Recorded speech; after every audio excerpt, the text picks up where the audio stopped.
எல்லோருக்கும் நன்றி. எல்லோருக்கும் வணக்கம். மறுபடியும் சந்திப்பதிலே.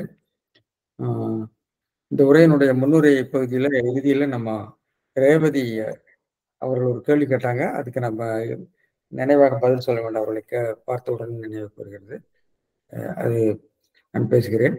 ஒரு சிறிய முன்னுரை இருக்கு. இந்த திருக்குறளை பற்றி நாம நினைக்கிற போது,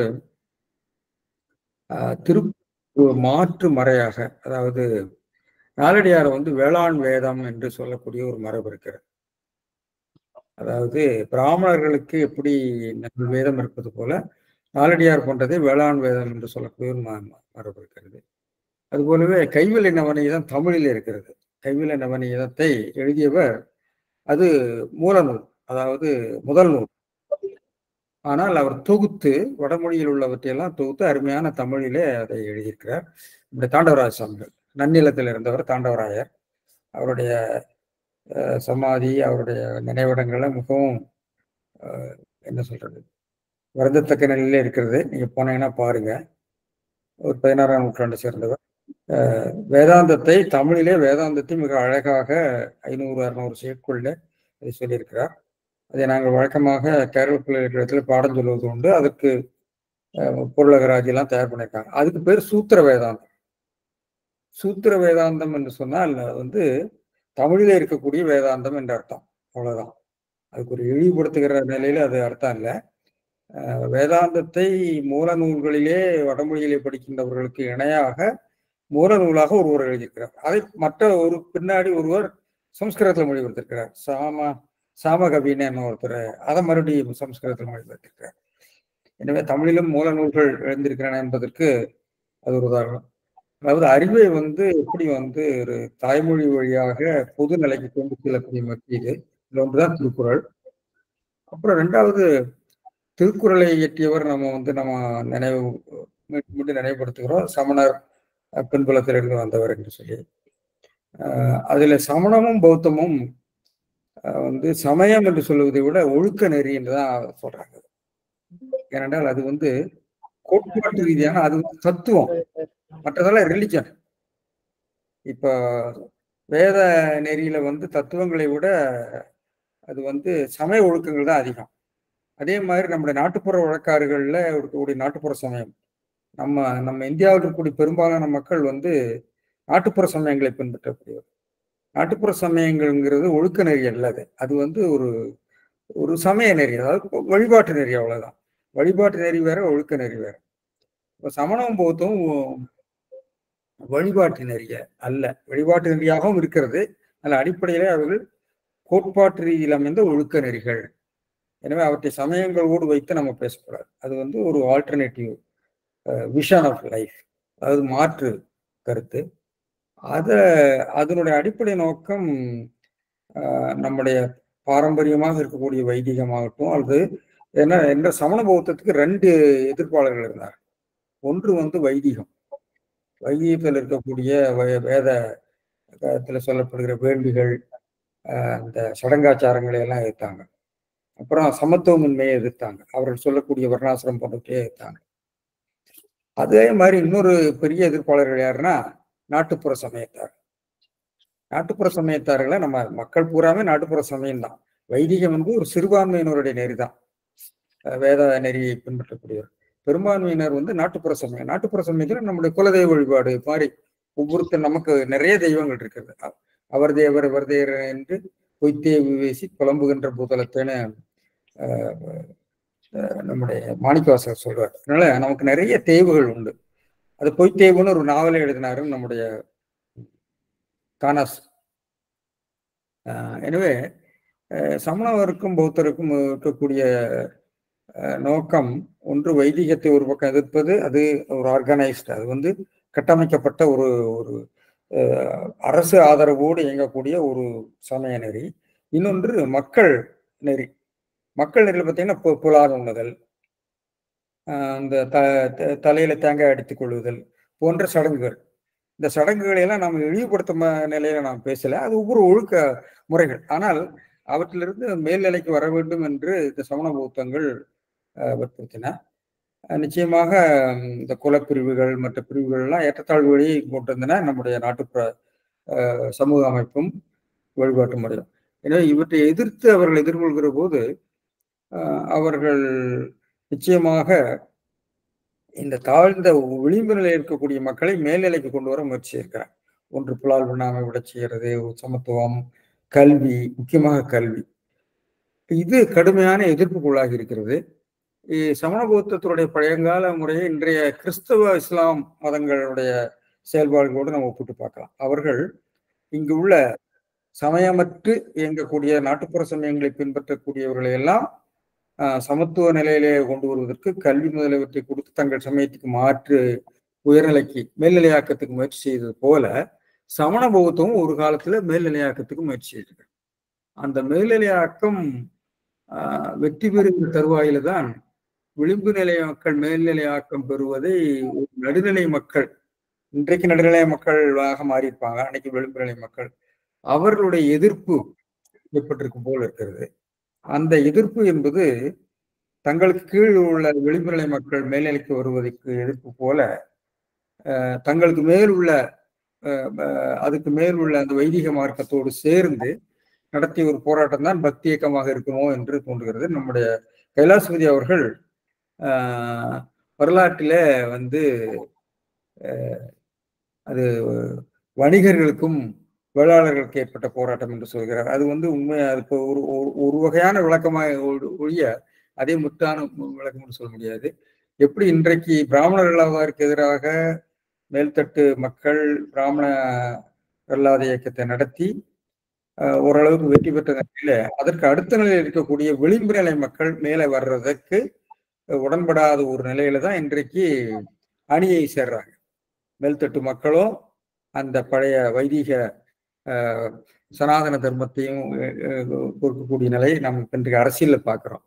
இது நிச்சயமாக இன்றைய ஒரு சமூக மாற்றத்தையும் அன்றைய பக்தி இயக்கத்தையும் நம்ம ஒத்து பார்க்கலாம் நினைக்கிறேன். இதுல திருவள்ளுவருடைய ஒரு நிலை நிச்சயமாக ஒரு விளிம்பு நிலை மக்களை மேல்நிலைக்கு கொண்டு வரக்கூடிய ஒரு முயற்சி. அதிலே நமக்கு சில கருத்து வேறுபாடுகள் இருக்கலாம், ஆனால் அவருடைய முயற்சி அப்படிப்பட்டது என்று தோன்றுகிறது. இரண்டாவது, இங்கே சொல்லியிருக்கிற இந்த நம்ம வெகாமிக்கு நான் மறுபடியும் வர்றேன். இந்த வெகாமி என்ற அதிகாரத்துல நிச்சயமாக அழுக்காராமை என்ற வெகாமி என்ற இந்த 20 திருக்குறளையும் அவர் வகுத்திருக்கக்கூடிய அந்த கோட்பாடுகள் முன்னாடியே உள்ள கோட்பாடுகள் தான் ஆக இருந்தாலும் அவை வரையறுத்து அதற்கு கொடுத்திருக்கக்கூடிய ஒரு நோக்கம் அல்லது போக்கு அல்லது வற்புறுத்தக்கூடிய போக்கு நிச்சயமாக அவருடைய ஒரு ஒரு முதல் நூல் ஆசிரியருடைய ஒரு பண்பாகவே நான் பார்க்கிறேன். அது வந்து மிக ஒரிஜினல் அப்படிங்கிற எனக்கு தோணுது திருக்குறள்ல. ஏனென்றால் அழுக்காராமையை பற்றி அவர் சொல்லியிருக்கக்கூடிய கருத்து இந்த வெகாமியும் சொல்லியிருக்கக்கூடிய கருத்தும் ஒரு சமுதாயத்தினுடைய ஒரு மாற்றத்துக்கு உரிய ஒரு அடிப்படை கருத்தாக நான் பார்க்கிறேன். அதுல இந்த வெகாமி அதிகாரத்துல பாத்தீங்கன்னா நான் பார்க்கக்கூடிய கருத்து, வெகாமி அதிகாரத்துல நம்ம வந்து வழக்கமா நாம எல்லாரும் இப்ப பேசுவது சுதந்திரம், சமத்துவம், சகோதரத்துவம். ஆனா இன்னைக்கு சமத்துவத்துக்கு அப்பால சம பங்கு உரிமை, ஈக்குவிட்டின்னு சொல்றாங்க ஆங்கிலத்தில். ஈக்குவிட்டி ரொம்ப முக்கியம். இங்க சமத்துவம் என்று பேசுகிற போது எல்லாரும் சமம்னு ஏற்றுக்கொண்டாலும் கூட சம உரிமை கொடுக்கறதுக்கு நாம தயங்குறோம். அதான் இன்றைக்குள்ள நமக்கு உள்ள சமூக பிரச்சனை. அந்த ஈக்குவிட்டி என்று சொல்லக்கூடிய சம பங்கு, நீ அதிகாரத்திலே தமக்கு உரியதல்லாத பொருளாதார வளங்களை எல்லாம் ஆசை கொண்டு கவருவதை வள்ளுவர் கண்டித்திருப்பதன் மூலமாக ஒரு சமபங்கு கோட்பாட்டை, அவர்களுக்கு உரிய கோட்பாட்டை வற்புறுத்துவதாகத்தான் எடுத்து பேசுவதாகத்தான் எனக்கு தோன்றுகிறது. எனவே வள்ளுவருடைய இந்த வெகாமி என்பது இந்த ஈக்குவிட்டி என்று நாம் என்று சொல்லக்கூடிய சமபங்கு உரிமை என்ற கருத்தாக்கத்தோடு ஒப்பிடலாம் என்று எனக்கு தோன்றுகிறது. இது வள்ளுவருடைய புதிய கருத்தாக்கம் என்று பார்க்கிறேன். ஏனென்றால் இந்த திருக்குறளை படித்தவர்களை நோக்கி 2 இடத்துல சொல்றார். நீ படிச்சவன் வந்து மற்றவர்களை சொத்தை கவர்றதுக்கு நோக்காதே. ஏனென்றால் படிப்பறிவின் மூலமாக நமக்கு டெக்னாலஜி, அதாவது அறிவியலும் தொழில்நுட்பமும் அவங்க கைக்கு வந்துடும். அதை வைத்துக்கொண்டு மற்றவர்களுடைய செல்வ வளங்களை சுரண்டுவது என்ற ஒரு கருத்தாக்கத்தை அதில் பார்க்கலாம். 2வது, செல்வர்களை நோக்கி, செல்வர்கள் மேலும் மேலும் செல்வத்தை, அதாவது நம்ம கிரீடி அவேரிஸ்ன்னு எல்லாம் சொல்றோமே, அதாவது அதுதான் இன்றைக்கு வந்து முதலாளித்துவ பண்பாட்டினுடைய அடிப்படைன்னு சொல்றாங்க. கிராப் எவ்ரிதிங், எல்லாத்தையும், விளம்பரங்கள் இருந்து எல்லாவற்றையும் சொல்லக்கூடிய. எனவே படித்தவர்களையும் செல்வர்களையும் நோக்கிய கருத்து இதுல திரும்ப திரும்ப வருகிறது. அதை நம்ம இன்னைக்கு பார்க்க போற திருக்குறள் இது வருகிறது. எனவே நியாயம் இல்லாத, அதான் நடுவின்றி, முதல் திருக்குறளே சொல்லுது, நடுவின்றி நண்பொருள் வைக்க, உனக்கு நியாயம் இல்லாத அநியாயமாக நீ கவருவது என்ற ஒரு கருத்தாக்கத்தை திரும்ப திரும்ப கூட்டிட்டு இருக்கிறாரு என்று சொல்லி, இதுல பேராசிரியர் போன திருக்குறள் அந்த வெறிய செய்யும், வெகி வெறிய செய்யுங்கிற திருக்குறள்ல அந்த வெறிய அப்படிங்கிறதுக்கு வெறுமை என்ற பண்படியிலிருந்து வந்த ஒரு குறிப்பு பெயர்ச்சமாக அதை பரிமேலழகர் போன்றவர்கள் விளக்கியிருக்கிறார். அறிவுடையவன் வெகி வெறிய செய்யன், வெகி வெறிய, அதாவது அறிவற்ற செயல்களை, அறிவுக்கு பொருந்தாத செயல்கள்னு அவர் கூறியிருக்கார். இது விளக்கம் பலரும் விளக்கம் சொல்லியிருக்காங்க. சோனா கந்தசாமி ஒரு விளக்கம் சொல்லியிருந்தாரு. அது எனக்கு ரொம்ப ஆச்சரியமா இருந்தது. அதாவது பெரிய அறிஞர்களுக்கும் அது தடுமாறும் அப்படிங்கிறதுக்கு ஒரு உதாரணம். வெறு அப்படிங்கிறது வெறுக்கத்தக்கான பொருள் எழுதியிருக்கிறார். அதுக்கு அவர் விளக்கம் சொல்ற போது வெறு என்பது வெறு என்ற திருநிலைவனை அடியிலிருந்து வந்திருக்குன்னு சொல்றாரு. திருநிலைவனை அடியிலிருந்து வெறிய என்ற வடிவம் வராது. நீங்க அப்படி ஒரு வடிவத்தை உருவாக்க முடியாது. வெறுமை என்ற பண்படியில் இருந்தால் வெறிய என்ற குறிப்பு பெயரச்சை உருவாக்க முடியும். வெறிய என்ற வெறு என்ற வெறுத்தக்க என்ற 11வது வினைத்திருவிலிருந்து வெறுத்தல் என்ற வடிவத்திலிருந்து வெறிய என்ற வடிவம் வராது. எனவே அவர்கள் அதுக்கு சொல்லியிருக்கிற பொருளும் அவர் சொல்லியிருக்கிற இலக்கண விளக்கமும் மீளவும் சிந்திக்கத்தக்கவை சொல்லிட்டு அடுத்ததுக்கு போகலாம். 176 இந்த 3 திருக்குறளை நாம பார்க்க போறோம். இந்த திருக்குறள்ல இதுல அருள் வெகி ஆற்றின்கண் என்றான் பொருள் வெகி பொல்லாத சூழ கிடும். அருள் வெகி, இதுலயும் பொருள் நிறைய பேர் வித்தியாசமா பொருள் சொல்லியிருக்காங்க. அதுக்கு காரணம் அந்த பொருட்சூழலை புரிந்து கொள்ள ஏற்படக்கூடிய மாற்றம் என்று நான் சொல்வேன். சரி பார்ப்போம். அருள் வெகி ஆற்றின்கண் என்றான் பொருள் வெகி பொல்லாத சூழ கெடும். கெடும் கெடுவான் அர்த்தம். கெடும் என்பது பழைய தமிழ்ல செய்யும் என்னும் முற்று அவன் கெடுவான் அவள் கெடுவாள் என்ற அது கெடும் என்று எல்லாத்துக்கும் பொதுவாக வரக்கூடிய ஒரு வடிவம். அது திருக்குறளே இருக்கிறது. அது பழைய தமிழ் அப்படிங்கிறதுக்கு ஒரு அடையாளமாக இருக்கிறது. பொல்லாத கெடுவான் என்ற. வணக்கம். அப்துல் கலாம் உரைகள் புத்தகம் கிடைக்குங்களா? Okay, thank you. யாரு குறுக்க பேசுறாங்க தெரியல. தெரியல. சோ இதுல மணக்குடவர் என்ன சொல்றாருன்னா, அருளை விரும்பி, வெகின விரும்பி, வெகி என்பதற்கு விரும்பி, விருப்பத்துல 2 விதமான விருப்பம் இருக்கிறது. ஒரு பிறர் பொருளை தனக்குரியதல்லாத பொருளை விரும்புதலும் விருப்பம். வெகுதல் என்பதற்கு பொதுவாக விருப்பம் என்ற ஒரு பொருள் இருந்தாலும் அதுக்கு ஒரு எதிர்மறை பொருளும் உண்டு. வெகுதல் என்று சொன்னால் தனக்குரியதல்லாதே விரும்புதல். எனவே இந்த இடத்துல அவர் 2யுமே பயன்படுத்துகிறார். வெகு என்பது பொதுவாக விரும்புதல் என்ற பொருளும், இன்னொன்று பிறர் தனக்குரியதல்லாதே ஆசைப்படுறது பேராசைப்படுறது மாதிரி அந்த பொருளை அவர் பயன்படுத்துகிறார், வெகி என்ற சொல்லை. எனவே திருக்குறளை இந்த பண்பை நீங்க அடிக்கடி பார்க்கலாம். ஒரே சொல்லினுடைய பல பொருள்களை புலப்படும்படியாக அதனுடைய வாக்கிய அமைப்பை அமைக்கிற ஒரு முறையை நாம் பார்க்கலாம். எனவே அருள் வெகிங்கிறதுக்கு அருளை விரும்பி, ஆற்றின்கண் என்ற ஆறு அப்படிங்கிறதுக்கு அறநெறி எடுக்கிறார் மணக்குடவர். நின்றவனும் நின்றான் என்பது வினையாளனின் பெயர். நின்றான், இதில் ஒரு இலக்கணம் அனுப்பா இருக்கு, அதை நாம் பிறகு பேசுவோம். பொருள் வெகி, பொருளை விரும்பின பொருள் எடுக்கிறாரு. விரும்பினா அவர் 2க்கும் பொருள் எடுக்கிறாரு. விரும்பி பொல்லாதனவற்றை, பொல்லாதன அர்த்தம், அறமல்லாதவற்றை சூழ அப்படிங்கிறதுக்கு ஒரு பொருள் எடுக்கல. ஆலோசிக்க, யோசிக்க கெடும். இது அருளுடையானும் கெடுவன் என்றது. அருளுடையானும் கெடுவன் என்றது, அருளுடையான்ங்கிறது துறவிங்கிற மாதிரி உள்ள ஒரு அர்த்தத்துல அவர் சொல்லியிருக்கிறார். ஆனா இந்த இடத்துல துறவிக்கு பொருந்தாது. இந்த இடத்துல அது துறவிக்கு அவாவர்த்தல்னு தனியா ஒரு அதிகாரமே பண்ணியிருக்காரு. வெகாமை என்பது இல்லறவியல் கருத்தாக இருக்கிற போது, அவாவர்த்தல் என்பது துறவரவியல்ல இதே கருத்து துறவு நிலைக்குரிய நிலையில பேசப்படுகிறது. எனவே இங்கே இல்லற வாழ்க்கையிலிருந்து மிகை ஆசை, தனக்கு உரியதல்ல ஆசை, இதை பற்றி தான் இங்க பேசுகிறார். அங்க எல்லா ஆசைகளையும் விடுறதை பற்றி பேசுறார். எனவே இங்க அதனால இங்க வந்து துறவிக்கு போல பொருள் சொல்ல முடியாது. எனவே பரிமேலழகர் எப்படி சொல்றாரு பார்ப்போம். அருள் வெகி, அருளாகிய அறத்தை, அருள் என்பதை ஒரு துறவரம்னு நினைக்கிறார். அதாவது துறவரத்தை தான் நம்முடைய வாழ்க்கையினுடைய இறுதி நோக்கம். துறவரம் என்பது துறவின் மூலமாக வீடு பெற்றி அடையக்கூடிய ஒரு முயற்சி. பொருள் அதாவது உவர்த்து, பற்றுக்கள் எல்லாம் நீங்கி உவர்த்து இறுதியிலே விடுபெறு அடைவதை பற்றி பேசுகிறார் திருக்குறள்ல இறுதியில் பார்ப்போம். எனவே அருள் என்பது அருளாகிய இந்த துறவரத்தை, அறத்தைன்னு சொல்றது துறவரத்தை வெகி விரும்பி அந்த அதற்கு வழியாகி இல்லறத்தின்கண் நின்றவன். அதற்கு ஆறுங்கிறதுக்கு அவரு நெறின்னு எழுதிட்டு போயிட்டாரு. இவர் என்ன இல்லறம் எடுக்கிறார்.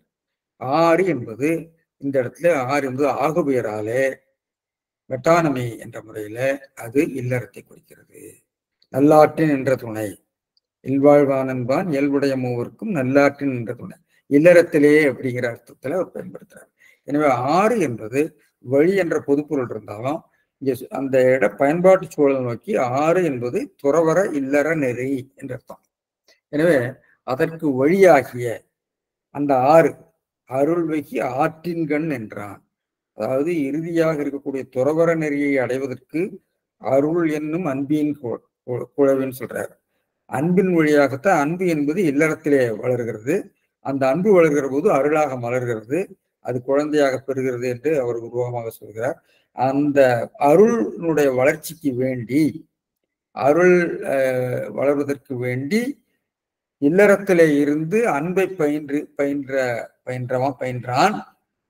வழியாக இல்லறத்திற்கு நின்றவன் பொருள் வெகி பொல்லாத சூழக்கெடும், பிறர் பொருளை அவாவின்னு அழைக்கிறார். இரண்டாவது வெகிக்கு அவாவுதல் என்பது ஒரு நெகட்டிவ் கனெக்டேஷன், ஒரு எதிர்மறை பொருள். அவாவுதல்னா கூடுதலா தனக்கு பொருந்தாத, தனக்கு தகுதிக்கு மீறிய ஒரு ஆசை என்ற நிலையில இருக்கிறார். எனவே அவாவி என்று இரண்டாவது பொருள் சொல்லு. அவாவி அதனை வருவிக்கும் குற்ற நெறிகளை எண்ணக்கெடும். எனவே அருள்வகி ஆற்றில்தான் பொருள்வகி பொல்லாத அப்படிங்கிறதுக்கு குற்ற நெறிகள், பொல்லாதவைகளை, தீயவைகளை எதுக்காக? அந்த பொருளை உருவாக்குவதற்காக தீய நெறிகளை, அதை வருவிக்கும் குற்ற நெறிகளை எண்ணவே கெடும். நினைச்சாலே அவன் கெட்டு போயிடுவான். அப்படி யோசிக்கவே கூடாதுங்கிற. அதாவது இல்லறத்தில் இருக்கக்கூடியவன் தனக்கு உரியதல்லாத பொருள்களை அவாவுவதற்கு விரும்பும் போது அவன் கெட்டு போவான். இதை மறுபடியும் அடுத்தவர் சொல்ல போறாரு, வேற விதமா சொல்ல போறாரு. எனவே இல்லற நெறியில் அறிவு முதிர்ந்துழி அல்லது துறக்கப்படாமையின் அதனை துறவரத்திற்கு ஆறு என்றார். எனவே ஆறு என்ற ஆக உயராக ஏன் பொருள் வைத்தேன் என்றால் அது துறவரத்திற்கு ஆறு. அருளை விரும்பி, அருளை அடைய விரும்பி அதற்கு வழியாகிய துறவர இல்லற நெறியிலே நின்றான் என்று சொல்லுகிறார். நின்றவன் நிற்பவன் சொல்லல, நிற்கிறவன் சொல்லல, நிற்கிறவன் கிடையாது, நிற்பவன் என்று சொல்லாம நின்றான் ஏன் சொன்னாருங்கிறத நம்ம இப்ப அடுத்து இலக்கண நிலையில பேச போறோம். எனவே நின்றான் அதை நினைச்சாலே கெட்டு போயிடுவான். கெடுதல் இரண்டு அறமும் சேர இழக்க. எப்படி கெட்டு போவான்? இன்னைக்கு இல்லறமும் கெட்டு போயிடும், துறவரமும் கிடைக்காது. துறவரத்தின் மூலமாக இருக்கக்கூடிய அந்த அருள் நெறியும் அவனுக்கு கிடைக்காது. எனவே ஒரு பொருளை அநியாயமாக ஆசைப்பட்டு கவர விரும்புகின்றவன் இல்லற வாழ்க்கையிலும் அவனுக்கு இன்பம் கிடைக்காது, துறவர வாழ்க்கையும் அவன் அடைந்து இன்பம் பெறுவதற்கு வாய்ப்பு இல்லை. எனவே அந்த ஒரு மனநிலை, பிறர் பொருளை வருகிற அந்த கிரீடி அவேரிஸ் என்று சொல்லப்படுகிற அந்த மனநிலையிலிருந்து நாம் விடுபட வேண்டும் என்று சொல்கிறார். அது ஒரு முக்கியமான கருத்து. எனவே சூழ்ந்த துணையானை கெடும், எனவே செய்தால் கெடுதல் சொல்லாமையே பெறப்பட்டது. நினைச்சாலே கெட்டுவான்னு சொல்லிட்டாரு, அப்போ செய்தா என்ன ஆகும்? அது கெடுதல் பொறுதலை, கெடுதல் சொல்லாமையே பெறப்பட்டது. அது சொல்லவே வேண்டாம். நினைச்சாலே கெட்டு போயிடுவோம்னா செய்தா முடிஞ்சு போயிட்டான்னு அர்த்தம். எனவே சரி, இதுல நின்றான் என்கிறது எப்படி வருகிறது பார்ப்போம். அருளை விரும்பி அறநெறியில் நின்றவன் பிறனுடைய பொருளை விரும்பி பொல்லாத அற்ற குற்றங்களை எண்ணினால் கெடுவான் என்று சொல்லி ஒரு பொது நிலையில பொருள் சொல்லியிருக்காரு. இப்படி பொருள் சொல்றது தவறு ஒன்று இல்லை. ஆனால் பரிமேலழகர் போன்றவர்களுக்கு இந்த திருக்குறள்னு ஒவ்வொரு திருக்குறளை எந்த பொருட்சூழலிலிருந்து வருகிறது என்பது ரொம்ப முக்கியம். நீங்க அது பொதுநிலையில எடுத்து பிரித்தெடுத்து கொண்டு பொருள் சொல்லலாம்.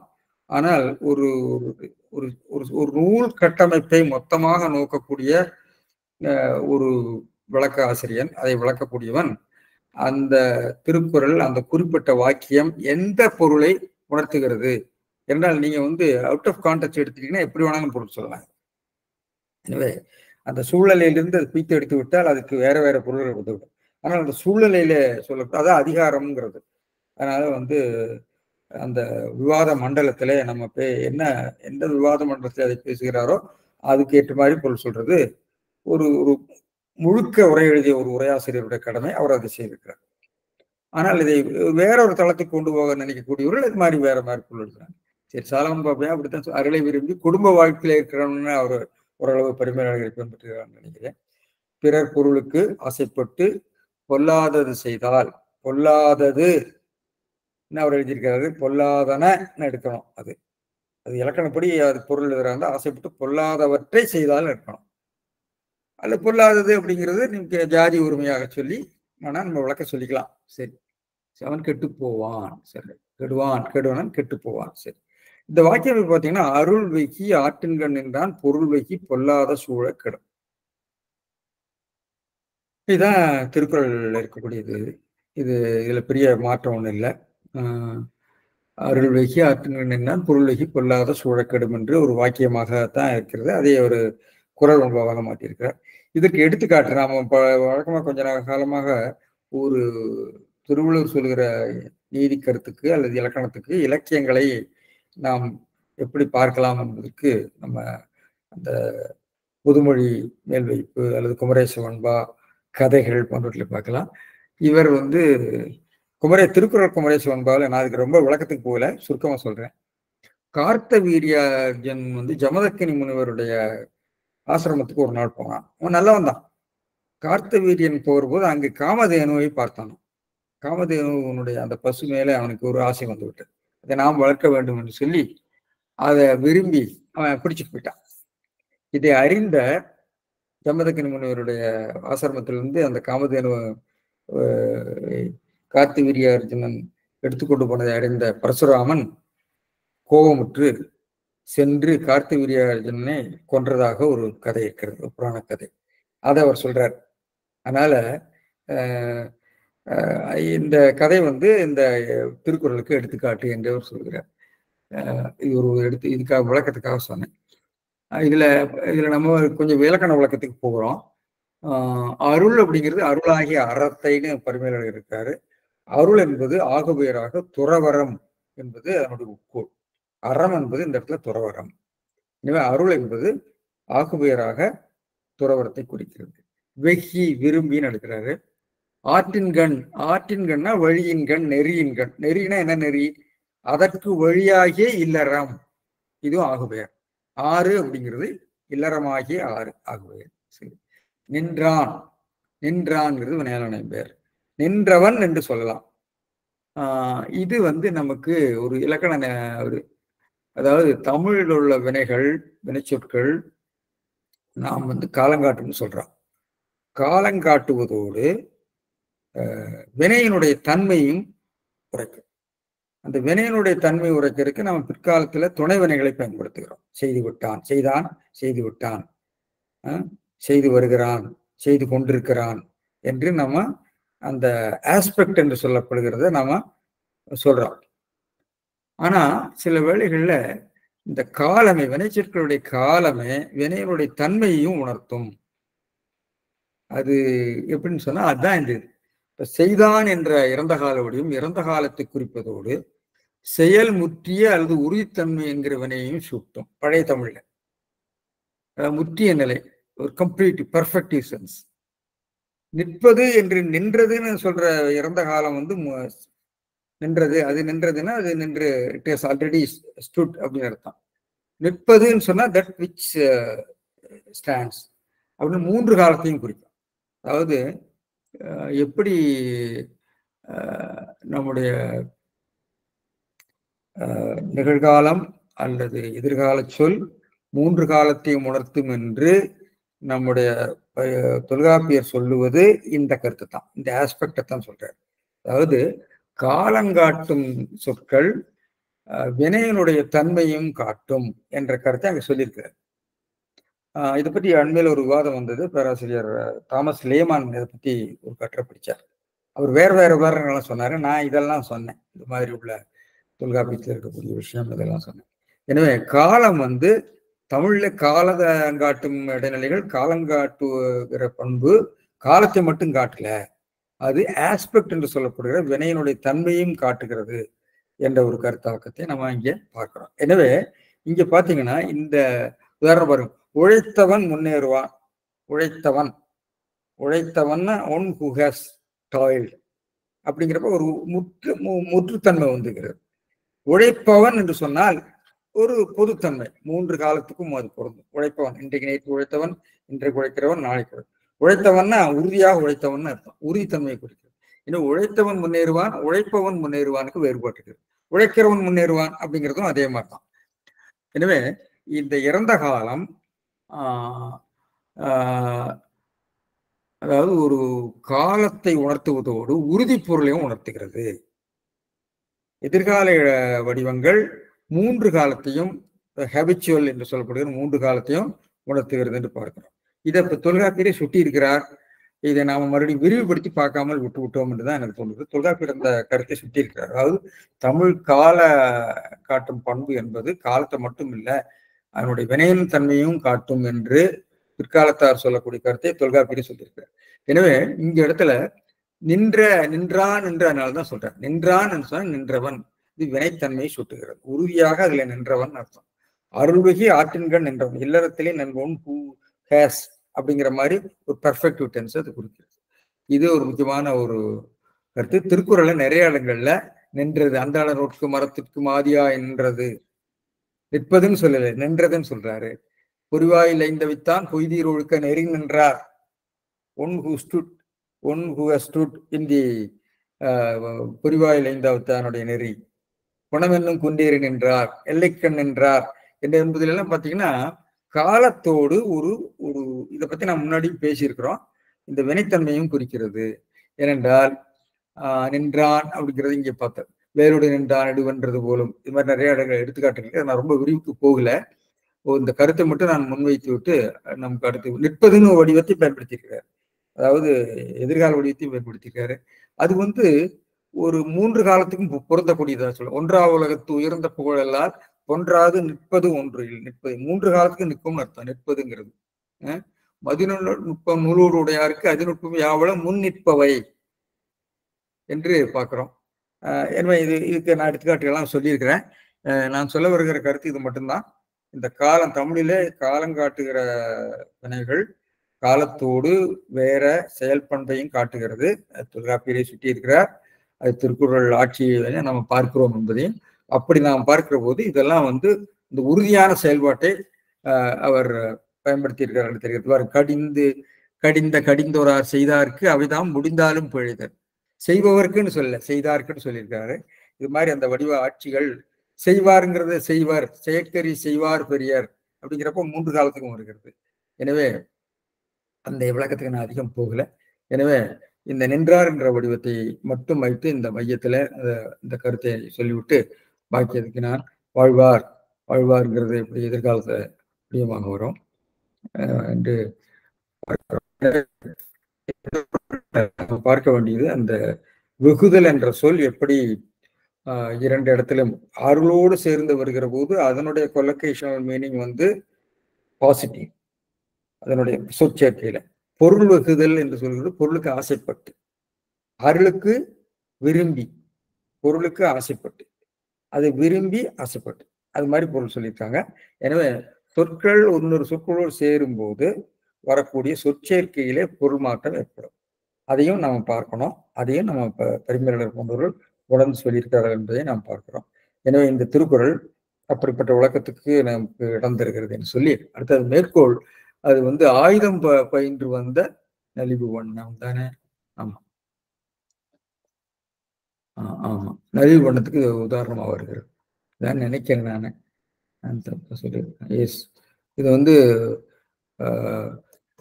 அருள் வெகி பொருள் வெகி என்று வருகிறது. நலிவு வண்ணத்திற்கு எடுத்துக்காட்டாக மேற்கோள் காட்டப்பட்டிருக்கிறது நம்முடைய தொல்காப்பிய பொருளதிகார செய்யொலியல் உரைகளிலே சொல்லி இந்த பகுதியை நிறைவு செய்துட்டு அடுத்த திருக்குறளுக்கு போறோம். அடுத்த திருக்குறள்ல அதுலயும் ஒரு ஒரு முக்கியமான ஒரு செய்தி இருக்கிறது, பார்ப்போம். 177 வேண்டற்க வெகியாம் ஆக்கம் விளைவையின் மாண்டற்க அரிதாம் பயன். வேண்டற்க வெகியாம் ஆக்கம் விளைவையின் மாண்டுக்கு அரிதாம் பயன். இது எல்லாமே இந்த அதிகாரத்தில் இருக்கக்கூடிய திருக்குறள் எல்லாமே பார்த்தீங்கன்னா எல்லாமே வந்து கருத்து விளக்கமாக தான் இருக்கும். பெரிய அணி விஷயங்கள்லாம் இல்லை. ஆனால் இந்த மாதிரி சொற்களை சேர்த்து அவர் பயன்படுத்துகிற போது ஏற்படுத்துகின்ற ஒரு ஓசை நயம், பொருள் வேறுபாடு இவற்றின் மூலமாக ஒரு சின்ன கவர்ச்சியை அவர் கொண்டு வந்திருக்கிறார். சரி, வேண்டற்கு வேண்டற்க மாண்டற்கு என்று அந்த எதுகை வருவதை நம்ம பார்த்துக் கொள்ளலாம். சரி, இதுல மணக்குடர் என்ன சொல்றாருன்னா, பிறர் பொருளை விரும்பி பெறுகின்ற ஆக்கத்தை வேண்டாது ஒழிக. இந்த ஒரு திருக்குறள் தான் இந்த அதிகாரத்துல வேங்கோல் இருக்கிறது. மற்ற இடமெல்லாம் வந்து ஒரு கருத்துரையா தான் சொல்லியிருக்காரு. இது இப்படி செய்தா இப்படி நடக்கும், இப்படி செய்தா இப்படி நடக்கும்னு சொல்லிட்டு போயிருக்காரு. இங்க மட்டும்தான் பிறர் பொருளை விரும்பாதே, பிறர் பொருளை விரும்பாதே, பிறர் பொருளை விரும்பி நீ கட்டுகிற கட்டுமானங்கள் நிச்சயமாக உனக்கு பெருமை தராது. சொல்லு, பிறர் பொருளை விரும்பி பெறுகின்ற ஆக்கத்தை வேண்டாது ஒழிக. வெகி ஆம் ஆக்கம், அது பெயர்ச்சம், அது விளைவையின் அது பயன்படும் காலத்தில் விளைதல்னா விளைவு வினை காலம்னு சொல்றோம் இல்லையா? வினை விளைகிற காலம், பயிர் விளைகிற காலம். விளைவையின் என்பது ஒரு வினைச்சமாக நம்ம எடுத்துக்கணும். விளையுங்கால், விளையும் போது, விளையுங்கால். வயின் என்பது இடம், விளையும் இடத்து என்பது போல கால் இடம் என்பதற்கு சமமான ஒரு பொருட்பன்மொழியாக எடுக்க வேண்டும். வயின் வயின் 2 இடத்துல திருக்குறள்ல வருகிறது. தம்பயின்ங்கிறது அது பெயராக வருகிறது. இந்த இடத்துல அது வந்து வினைச்சு விகுதி போல வருகிறது. வினைச்சு விகுதி தான் இது. விளையும் போது மாண்டற்கு அரிதாம் பயன். மாண்டற்கு அரிது ஆம் பயன். மாண்டற்கு அரிதாம் பயனை தான் நம்ம எல்லாரும் படிப்போம். ஆனா பரிமையாளர் அதை ரொம்ப நுட்பமா பார்த்திருக்காரு. அதில் எப்படி நம்முடைய பதிப்பாசிரியர்கள் அல்லது விளக்க ஆசிரியர்கள் அதை எப்படி கவனிக்காமல் விட்டுருக்காங்கிறத நம்ம சொல்ல போறோம். மாண்டற்கு அரிது ஆம் பயன். மாண்டற்கு அரிதாம் பயன் மாண்டற்கு அரிதாம் என்பதல்ல, மாண்டற்கு அரிது சொல்ல. பிறர் பொருளை விரும்பி பெறுகின்ற ஆக்கத்தை வேண்டது, அது பயன்படும் காலத்தில் ஆகும் பயன். ஆம் பயன் இவர் எடுத்திருக்கார், மணக்கொடர் பிடிச்சிருக்கார். ஆகும் பயன் நன்றாதல் இல்லையாதலான். நன்றாதல் வெகியாமாக்கம் விளைவையின், அதாவது விளைகால் விளையும் போது மாண்டற்கு அரிது ஆம் பயன். மாண்டற்கு அரிது நன்றாதல் இல்லை. நன்றாதல் இல்லை. 2வது வாக்கியம் வந்து ஏது வாக்கியம். அதாவது இதை செய்யாத, இதனால இந்த பயன் வரும். அதாவது நீ இந்த தண்ணீரை அருந்தாதே, நீ செத்து விடுவாய் என்று சொன்னால் செத்து விடுவாய் ஆகலான் என்று நம்ம அது இடையில சில வேளைகளில் நம்ம வந்து அந்த இணைப்பு ஏது காரணத்தை நம்ம சொல்லாமல் போவோம். திருக்குறள் அப்படிப்பட்ட வாக்கியங்கள் இருக்குது. இந்த திருக்குறள் அப்படிப்பட்ட ஒரு காரண சொல் இடையில விடுபட்டிருக்கிறது என்று மணக்குடரும் பரிமையாளர்களும் சொல்லிக்கிறாங்க. அப்போ அடுத்தது வெகியாமாக்கம் வேண்டற்க. அதாவது வேண்டற்க என்று வினைமுற்று தொடராகத்தான் சொல்லியிருக்கார். வேண்டற்க வெகியாமாக்கம். நீங்கள் அல்ல ஒருவர் அப்படிங்கிறது வினைமுற்று முதல்ல வந்திருக்கிறது, வினைமுற்று தொடராக சொல்லியிருக்கிறார். ஆனால் பரிமையாளர் பொருள் சொல்ற போது வெகியாமாக்கம் வேண்டற்க, பிறர் பொருளை அவாவிக்கொண்டு அதனால் ஆகின்ற ஆக்கத்தை, வெகியாம் ஆக்கம் வேண்டற்கான மாற்றி பொருள் சொல்றார். ஆக்கத்தை விரும்பாது ஒழிக. எனவே வெகி ஆம் ஆக்கம், பிறர் பொருளை அவாவிக்கொண்டு ஆகின்ற ஆக்கம், அதனால் ஆகின்ற ஆக்கம். ஆம் ஆக்கம் என்றால் ஆகின்ற ஆக்கம், பெயரச்சம். விளைவையின் ஆம் பயன் மாண்டற்கு அரிது அப்படின்னு எடுக்கணும். நான் மாத்திருக்கிறேன். ஆனால் பல பதவுரை எழுதியவர்கள் என்றால் திருக்குறள் பதவுரையாக எழுதப்பெறவில்லை, பொழிப்புரையாகத்தான் எழுதப்பட்டது. அதை பதவுரையாக இக்காலத்திலே மாற்றி பலரும் போட்டிருக்கிறார்கள். நம்முடைய விசாக பெருமாளையர், ஆறுமுக நாவலர், வைமுகோ, இவர் நம்ம ஏனையவர்கள்லாம் பண்ணியிருக்காங்க. வடிவேல் செட்டியார் பொழிப்புரையை தான் கொடுத்துருக்காரு. அது தனியாக பிரித்து பின்னாடி அதை வந்து விளக்கம் சொல்றாரு, அது வேற. எனவே ஏட்டுச்சுவடிகளில் அது பொழிப்புரையாகத்தான் இருக்கிறது. சரி, அப்போ இந்த பதவுரை ஆக்கினவங்க என்ன பண்ணியிருக்காங்கன்னா, விளைவையின் மாண்டிற்கு அரிது ஆம் அப்படின்னு போட்டிருப்பாங்க எல்லா இடத்தையும்.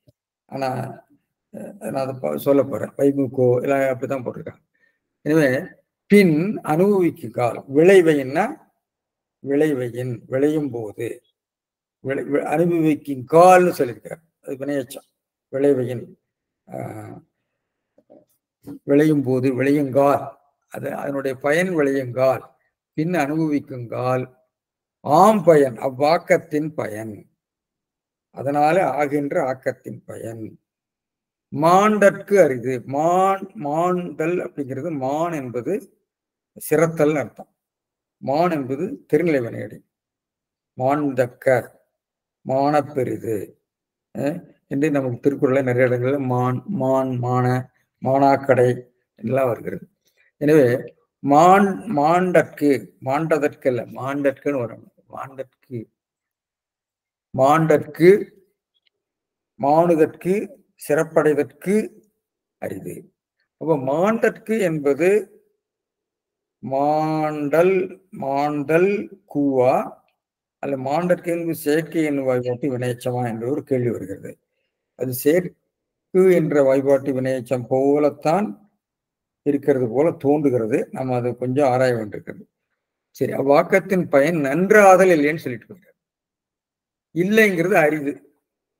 மாண்டற்கு அரிது, மாண்டற்கு மான அரிது, செயற்கு அரிது, செய்ய அரிது. செயனும் வாய்ப்பாட்டு வினையச்ச பொருள்ல செயற்கு என்னும் வினையச்சம் வரும்.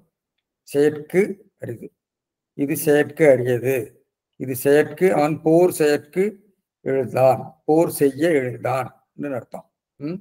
அவன் தன் செயற்கு வருந்தினான்னா அது செயல் அப்படிங்கிறது. செயல் பிளஸ் கூட்டல், செயல் கூட்டல் கூ, தன் செயற்குன்னா. ஏன்னா செயல் என்பது பெயராக, தன் என்பது உணர்த்தி விடுகிறது, வேற்றுமையற்ற வடிவம். அவன் தன் செயற்கு வருந்தினா தன் செயலுக்காக வருந்தினான். அவன் போர் செயற்கு எழுந்தான போர் செய்வதற்கு, போர் செய்ய என்று அது வினைச்சமாக ஆக்கலாம். அது மாதிரி இத மான அரிது, மாணுதல் இல்லை, அதனால நன்றாதல் இல்லை.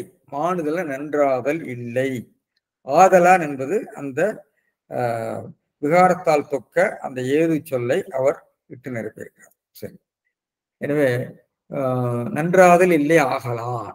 சரி, விளை என்பது முதல்நிலை தொழிற்பெயர். முதல்நிலை தொழிற்பெயர்ங்கிறது உங்களுக்கு தெரியலாம் இருக்கும். முதல்நிலையே வந்து இதா வரக்கூடியது. சுடு அப்படின்னா சூடுன்னு சொன்னது முதல்நிலை தெரிந்த தொழிற்பெயர் சொல்றான். அடி, அவன் அடித்தான், ஒரு அடி அடித்தான்னா அடிங்கிறது முதல்நிலை தொழிற்பெயர். அடி என்பது அடித்தல் என்ற ஒரு வினை, திறநிலை வினை அடியிலிருந்து வரக்கூடிய அடி. ஒரு அடி அடிச்சான், ஒரு குத்து விட்டான் என்று சொல்லக்கூடிய குத்து. ஏன்னா இதெல்லாம் முதல்நிலை தொழிற்பெயர் சொல்லுவான். குத்துதல், குத்துகை என்று சொன்னா அதெல்லாம் வெகுதி பெற்ற தொழிற்பெயர். அது முதல்நிலை தெரிந்த தொழிற்பெயர். சூடு இந்த மாதிரி வரக்கூடியது. சிரிப்பு எல்லாம் இருக்கிறது. சரி, விளை என்பது முதல்நிலை தொழிற்பெயர். இவை 7 பாட்டானும் வெகுதலின் குற்றம். இந்த 7 பாட்டிலையும் வெகுதலனால் வரக்கூடிய குற்றத்தை தான் சொல்லியிருக்காரு அதிகமாக. சரி, இதுல நான் சொன்ன மாதிரி இந்த பொழிப்புரையை பதவுரை ஆக்கும் போது எல்லோரும் ஆம் என்பதை வினைமுற்றாக கொண்டனர். வேலாயுதனார் கூட அப்படித்தான் சொல்லியிருக்காரு. ஆனால் இது பெயரச்சம், ஆம் பயன். எனவே பரிமையாளர் உரைப்படி ஆம் பயன் என்றே கொள்ள வேண்டும். எனவே பரிமையாளர் உரையை நாம பொழிப்புரை பதவுரையாக ஆக்கினால் அந்த இடத்துல ஆம் பயன்னு தான் கொடுக்கணும். இந்த ஆம கடைசியா கொண்டு போய் போடுறது மற்ற உரைகளில் இருப்பது சரியன்று. வைமுக அப்படித்தான் எழுதியிருக்காரு. வரதராசன் அவர்கள் பார்த்தீங்கன்னா, பிறர் பொருளை கவர விரும்புவதால் ஆக்கத்தை விரும்பாதிருக்க வேண்டும். அது பயன் விளைவிக்கும் போது அப்பயன் நன்மையாவது அரிது ஆகும் ஆகும் என்று அந்த வடிவமாக அவர் பொருள் சொல்லியிருக்காரு. சலமன் பாப்பையால் பிறர் பொருளை அவர் விரும்பாதிருக்க அவர் விரும்பாதிருக்கும் போது நாம் விரும்பி பெற்று அனுபவிக்கும் போது அதன் பயன் நல்லதாக இல்லை என்று அறிவதால் பிறர் பொருளை கவர்வதற்கு விரும்ப வேண்டாம். இன்னொருக்குரிய பொருளை அவர்கள் விரும்பும் போது அதை நாம் பிறர் விரும்பும் போது அடுத்த திருக்குறள் வருகிறது. அதை வைத்துக் கொண்டு சொல்கிறேன். எனவே இதற்கு நம்முடைய ஜெயவீர பாண்டியனார் திருக்குறள் குமரே சோன்பாவில் மாமனாக வந்து வழக்குரைத்த காதை என்ற திருவிளையாடல் புராணத்தில் ஒரு கதை இருக்கு. மாமனாக வந்து வழக்குரைத்த தனபதி என்ற ஒரு வணிகன், அவனுக்கு குழந்தை பேர் இல்லை. தன் மருமக பிள்ளையை தன்னுடைய வாரிசாக நியமித்து தன்னுடைய சொத்துக்களை எல்லாம் எழுதி வைத்து விட்டு அவர் எங்கோ துறவு மேற்கொண்டு இங்கே வெளியே போயிடுறாங்க. அப்பொழுது அவனுடைய தாயாரிகள்லாம் வந்து இந்த சொத்து மருமகனுக்குரியது என்று எங்களுக்கு தான் வர வேண்டும் என்று சொல்லி அவர் சண்டையிடுகிறார்கள். அப்பொழுது அவர் இறந்து விடுகிறார், மாமன் இறந்து விடுகிறார், அல்லது எங்கேயோ போயிட்டார், காணாமல் போய்விடுகிறார். அவர் திரும்ப வந்து மாமனாக வந்து வழக்குரைக்கிறார். அது வந்து ஆலவாயில் அமர்ந்த சோமசுந்தர கடவுள் என்று திருவிளையாடல் சொல்கிறார். மாமனாக வந்து வழக்குரைத்து, இல்லை நான் தான் எழுதி வச்சேன் இந்த சொத்தை அவனுக்கு என்று சொல்வதாக வருகிறது. எனவே அதை அவர் எடுத்துக்காட்டாக கொடுத்திருக்கிறார். சரி, இந்த வாக்கியம் பார்க்கிற போது குரல் அமைப்பு வந்து குரல் எப்படி இருக்குன்னா, வேண்டற்க வெகியாமாக்கம், அது வினைமுற்று தொடராக சொல்லியிருக்கிறார். வேண்டற்க என்பது நான் வெகியாமாக்கம் வேண்டற்கான அவர் மாற்றி எழுவாய் தொடராக பரிமையாளர் மாற்றியிருக்கிறார். வினைவையின் மாற்றிற்கு அரிது ஆம் பயன், துணை காரணத்தொடர், இது டிபெண்ட் கிளாஸா மாற்றியிருக்காரு. ஆகலான் என்று சொல்லி அரிது ஆம் பயன் என்று சொல்லி அப்படித்தான் இருக்கு. பரிமையாளரும் மனக்கொடுவரும் வெகியாமாக்கம் வேண்டற்க, வினைவையின் மாண்டற்கு அரிது ஆம் பயன் ஆகலான் என்று அதே மாதிரிதான் சொல்லியிருக்காங்க. மூவா போன்றவர்கள் வெகியாமாக்கம் வேண்டற்க, விளைவையின் மாண்டற்கு பயன் அரிது ஆகும் என்று சொல்லி ஆம அங்க கொண்டு போயிட்டாங்க, வினை முற்றாக கொண்டு போயிட்டாங்க. வினை முற்றுனா அது இணைப்பு இதாக கொண்டு போயிட்டாங்க. இங்கே அவரும் பெயர் சும்மா கூடியிருக்காங்க. எனவே சொல்லடுகள் நீங்க பார்த்தீங்கன்னா, வெகி பிறர் பொருளை அவாவிக்கொண்டு, இந்த அவாவிங்கிற பொருளை கொண்டு வர்றாங்க, ஒரு நெகட்டிவ் மீனிங். ஆகின்ற பெறுகின்ற ஆக்கத்தை வேங்கோள் விரும்பாது ஒழிக, விளைவையின் பின் அனுபவிக்குங்கால் பயன் விளைவதற்கு உரியவையின் உரிய காலத்தில் அர்த்தம். இதை வந்து வைமுக ஒரு விளக்கம் சொல்றாரு. நான்காமைக்கு உருவும் பயனும் உடன்தொக்க தொகை. இனி விளைவையின் என்பதை விளையும் வையின் என எதிர்கால வினையாக கொண்டு உரைப்பினும் அமையும். இது வந்து அவர் வினையச்சமா என்கிற தெளிவா ஒன்றும் இலக்கண குறிப்பு சொல்லலை, விளக்கம் சொல்லியிருக்காரு. இது இடத்து என்ற ஒரு வினையச்ச விகுதி வரும், துணை வினையச்ச விகுதி. அதுக்கு ஒரு மாற்று பெயராக இந்த வயின் வருகிறது. இது திருக்குறளை மட்டும்தான் வருகிறது. இந்த வயின் என்பது வினைச்ச விகுதியாக வேறு இடங்கள்ல வரல, திருக்குறள்ல தான் முதலாக வருகிற ஒரு சொல்லாட்சியாக எனக்கு தெரிகிறது. சரி, இந்த ஆம் என்பது பெயரச்சம், அவ்வாக்கத்தின் அவ்வாக்கம், அந்த ஆக்கம்னு அவர் எடுத்துக்கிறார். அந்த அவ்வாறு ஆகின்ற ஆக்கம். ஆனா வேலாயுதனால் கூட பலரும் அது வினைமுற்றாக கொண்டிருக்கிறார்கள். இது பொருந்தாது என்று நான் நினைக்கிறேன். சரி, பயன்கிறது பயன்தான். மாண்டற்குங்கிறது தொழிற்பெயராக பலரும் சொல்லியிருக்காங்க. தொழிற்பெயர் மாதிரிதான் இருக்கு வடிவம், மாண்டல் கூ, நான்காம் வீட்டு உருவு. அது வினைச்சமாக இருக்குமோ என்று எனக்கு ஒரு சந்தேகமா இருக்கிறது. செயற்கை என்பது போல. நன்றாதல், மான அரிது, மான என்று செயன் வாய்பாடாகவும் சொல்லலாம் போட்டிருக்கு. மான அரிது, செயற்கை அரிது, செய்ய அரிதுங்கிறது போல. எனவே இந்த வடிவமும் திருக்குறள்ல அரிய வடிவமாகத்தான் எனக்கு தோன்றுகிறது. அரிதுங்கிறதுக்கு இல்லை, ஆகலான்ங்கிறது அது இணைப்பு இதாக கொண்டு வந்திருக்கார், விகாரத்தில் கொண்டு வருகிற மாதிரி கொண்டு வந்திருக்கார். வயின் என்பது சொல்லுருவாக, வேற்றுமையின் சொல்லுருவாக, வேற்றுமையின் சொல்லுருவாக வருகிறது, நமக்கு எல்லாருக்கும் தெரியும். இது வந்து வினையச்ச விகுதியினுடைய சொல்லுருவாக வந்திருக்கிறது. அதையும் நாம் இங்கே இதுல சேர்க்க வேண்டாம். தமிழ் லெக்சிகன்ல வையின் என்பது வினைச்ச விகுதியாகவும் வரும் என்ற ஒரு பொருளை இங்கே சேர்க்க வேண்டியிருக்கு. சரி, இதுக்கு எடுத்துக்காட்டுறதுக்கு வந்து நிறைய இருக்கு. நம்ம கண்ணுக்கு முன்னாடியே நம்ம மறைந்த ஜெயலலிதா போன்றவர்கள்லாம் சேர்த்து வைத்த சொத்து எல்லாம் என்னாச்சு? மாண்டற்கரிது இல்லை. அவருடைய பயன் விளைவையின் அது அனுபவிக்கிற போது அதனுடைய பயன் வந்து அவர்களால் அனுபவிக்க முடியல, மற்றவர்களால் அனுபவிக்க முடியல. எனவே இந்த இது நம்ம அரசியல் இருக்கிறனால எல்லாருக்கும் திருநாள் இந்த எடுத்துக்காட்டு சொன்னேன். இப்படி நிறைய பேர் இருப்பாங்க. எல்லாரையும் யாரையும் புண்படுத்தணும்னு நான் சொல்ல. ஆனா ஒரு பொதுவாக அந்த நினைவுக்கு வந்தது. இந்த வயிறு என்பது வேற்றுமை உருவாகவும் வருகிறது, வேங்கோ இது வினைச்சு விகுதியாகவும் வருகிறது பார்க்குறோம். சரி, நான் அடுத்தது 3வது திருக்குறளையும் சொல்லி முடிச்சிடலாம்னு நினைக்கிறேன். இதுல ரொம்ப போக வேண்டாம். அடுத்தது பெரிய எடுத்துக்காட்டுகள்லாம் இதுக்கு வரல. மாணுதல் வானெழில் எல்லாம் வருகிறது. இந்த கருத்து திருக்குறளை நிறைய இடத்துல வருது. அதாவது அன்புடும் அருளிடும் வாரா பொருளாக்கம், உள்ளார் பொருளை விடல், நன்றே திறன் நடுவந்தாகமாகத்தை அன்றே ஒழிய விடல், உள்ளத்தால் உள்ளலந்தீதே பெரும்பொருளை கள்ளத்தால். அது வந்து புறவரவையில் வருது. இதில் நாம் முன்னாடி சொன்ன 2 திருக்குறள் இல்லறவையில் வருது. எனவே இந்த வெகுதல் என்ற கருத்தை பல இடங்கள்ல பழிமலைந்து எய்திய ஆக்கத்தின் சான்றோருக்கு கழி நல்குவே தலை. அது அரசியல்ல கூட சொல்றார். அரசியல்ல கூட பொருளாக்கத்தை தூய்மையான நெறியில தான் பொருளை தேட வேண்டும் என்று திருவள்ளுவர் திரும்ப சொல்லிட்டு வர்றார். குடியில சொல்றார் மானத்துல இன்றியமையா சிறப்பனாயினும் குன்ற உறவுடன். எனவே பொருளை நல்ல வழியிலே தான் ஈட்ட வேண்டும் என்று திரும்ப சொல்வது திருக்குறளுடைய ஒரு முக்கிய செய்தி என்று தெரிகிறது. இந்த வேண்டற்க என்ற வடிவம் வேண்டற்க வென்றெழுதும் சூதினை என்ற இடத்துலையும் வருகிறது. சரி, இப்ப 78க்கு போயிடலாம். அகாமை செல்வத்திற்கு யாதனின் வெகாமை வேண்டும் பெருங்கை பொருள். இதிலும் ஒரு இலக்கண நுட்பம் இருக்கிறது. அகாமை செல்வத்திற்கு யாதனின் வெகாமை வேண்டும் பெருங்கை. இந்த ஃபார்முலா, இந்த யாதனின் என்பது பெரும்பாலும் அகாமை செல்வத்திற்கு வெகாமை சொன்னாலே போதும்.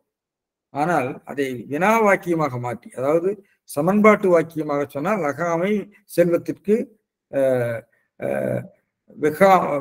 அகாமை செல்வத்திற்கு அகாமை வெகாமை, வெகாமை செல்வத்திற்கு அகாமை என்று சமன்பாட்டு வாக்கியத்தை ஒரு வினா வாக்கியமாக்கி நம்ம கேட்கறது திருக்குறள்ல அடிக்கடி வரும். யாதனின்னு நிறைய இடத்துல வருகிறது.